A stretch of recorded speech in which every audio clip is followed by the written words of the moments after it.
Guys, നമ്മൾ night ഫിഷിങ്ങിന് പോകാറുണ്ട്. അപ്പോൾ നൈറ്റ് ഫിഷിങ്ങിൽ നമുക്കുണ്ടാവുന്ന ചില അനുഭവങ്ങൾ നമ്മൾ പങ്കുവെക്കാറുണ്ട് കേട്ടോ. പഴയ ആൾക്കാർ പറയും ഈ കുളത്തിന്റെയും കായലിന്റെയും ഒക്കെ കരയിൽ രാത്രി കാലങ്ങളിൽ തനിച്ച് പോകരുത്. കാരണം എന്ന് പറഞ്ഞാൽ വെള്ളം തേയുന്ന ശബ്ദം കേൾക്കും, കോരി കുളിക്കുന്ന ശബ്ദം കേൾക്കും, വെള്ളത്തിൽ കൈയിട്ടടിക്കുന്ന ശബ്ദം കേൾക്കും. അപ്പോൾ ഇതൊക്കെ ബാധയാണ്, അതാണ് ഇതാണെന്ന് പറഞ്ഞ് കുറെ അന്ധവിശ്വാസങ്ങളുണ്ട്. അപ്പോൾ ഇതൊക്കെ ആൾക്കാരുടെ മനസ്സിലുണ്ട് കേട്ടോ. ഇന്നലെ നമുക്ക് ഇതുപോലത്തെ ഒരു അനുഭവം ഇവിടെ ഉണ്ടായി കേട്ടോ. അപ്പോൾ അതിന്റെ ശാസ്ത്രീയമായിട്ടുള്ള കാര്യമാണ് പറഞ്ഞുതരാൻ പോകുന്നത്. ഇന്നലെ രാത്രി നമ്മൾ ഈ ഒരു ഏരിയയിൽ നിന്ന് ഫിഷ് ചെയ്യണം കേട്ടോ. അപ്പോൾ തൊട്ടപ്പുറത്തായിട്ട് ചെറിയ അനക്കങ്ങൾ കേൾക്കാം വെള്ളത്തിൽ.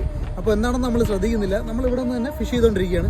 കുറച്ച് കഴിഞ്ഞ് നമ്മൾ ഇവിടെ നിന്ന് മാറി ആ ഏരിയയിലോട്ട് പോയപ്പോൾ ശബ്ദം കൂടി വരുവാണ്. എന്നിട്ട് ഒരാൾ കൈയിട്ടടിച്ച് കലക്കുന്നതോടെ വെള്ളം കിടന്ന് ആവുകയാണ്. അപ്പം ഞാനാണെങ്കിൽ പോലും ഫസ്റ്റ് ഒന്ന് വണ്ടർ അടിച്ച് പോയി, എന്താണ് സംഭവം എന്ന് അറിയാൻ വയ്യ, ഒറ്റയ്ക്കേ ഉള്ളൂ. എന്നിട്ട് നമ്മൾ തിരിഞ്ഞു പോയില്ല. നമ്മുടെ കൈ ടോർച്ചുണ്ട്, നമ്മൾ ടോർച്ച് അടിച്ച് ആ ഏരിയയിലോട്ട് ചെന്നു. അപ്പോഴാണ് സംഭവം കാണുന്നത് കേട്ടോ. മാനത്ത് കണ്ണുകൾ എന്ന് പറയുന്ന കുറേ മീനുകളുണ്ട്, നെറ്റി പൊട്ടൻ എന്നൊക്കെ പറയും. ഈ മീനുകൾ ഉറങ്ങുന്നതെന്ന് പറഞ്ഞാൽ ഇനി കരയിൽ ചേർന്ന് വന്നിട്ട് കിടന്നിട്ടായിരിക്കും ഇവിടെ ഉറങ്ങുന്നത് കേട്ടോ. ഇവർക്ക് രാത്രി കാഴ്ച വളരെ കുറവാണ്. അപ്പോൾ ഇവിടെയുള്ള മാനത്ത് കണ്ണി മീനുകളെല്ലാവരും കൂടെ ഒരു സ്ഥലത്ത്, അതായത് ആ കാണുന്ന ആ ഒരു അകത്തോട്ടുള്ള ഒരു പോർഷനില്ലേ, അവിടെ കൂടി നിന്ന് ഉറങ്ങുവാണ്. നമ്മൾ അങ്ങോട്ട് ചെല്ലുന്ന ശബ്ദം കേട്ടിട്ട് ഇവരെല്ലാവരും കൂടെ പേടിച്ച് അങ്ങോട്ടും ഇങ്ങോട്ടും കിടന്ന് ഓടിയ ശബ്ദമാണ് നമ്മളൊരു കൈയിട്ടടിക്കുന്നതായിട്ട് ഇവിടെ കേട്ടത് കേട്ടോ. ഇവർക്ക് രാത്രി കാഴ്ചയില്ല. അപ്പോൾ പെട്ടെന്ന് ഒരാൾ ഇങ്ങനെ ഒരു ശബ്ദം കേൾക്കുന്നുണ്ട്, അവിടെ ആരെയും കാണുന്നില്ല എന്നുണ്ടെങ്കിൽ നമ്മുടെ മനസ്സിൽ ഭയം ഉണ്ടാവും. ഈ ഭയം അവിടെ ചിലപ്പോൾ വല്ല നിഴലോ വല്ലതും ഉണ്ടെങ്കിൽ അതൊരാളായിട്ട് സങ്കല്പിക്കും.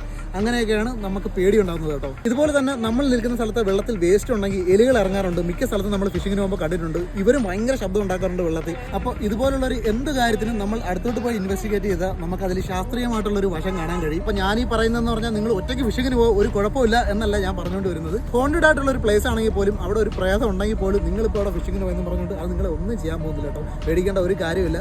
പക്ഷേ നിങ്ങൾ ഫിഷിങ്ങിന് പോകുന്ന സ്ഥലത്ത് ഒരു ആൾ ഇരിപ്പുണ്ടെന്നുണ്ടെങ്കിൽ നിങ്ങൾ പേടിക്കണം കേട്ടോ. കാരണം നമ്മൾ മനുഷ്യന്മാരെയാണ് പേടിക്കേണ്ടത്.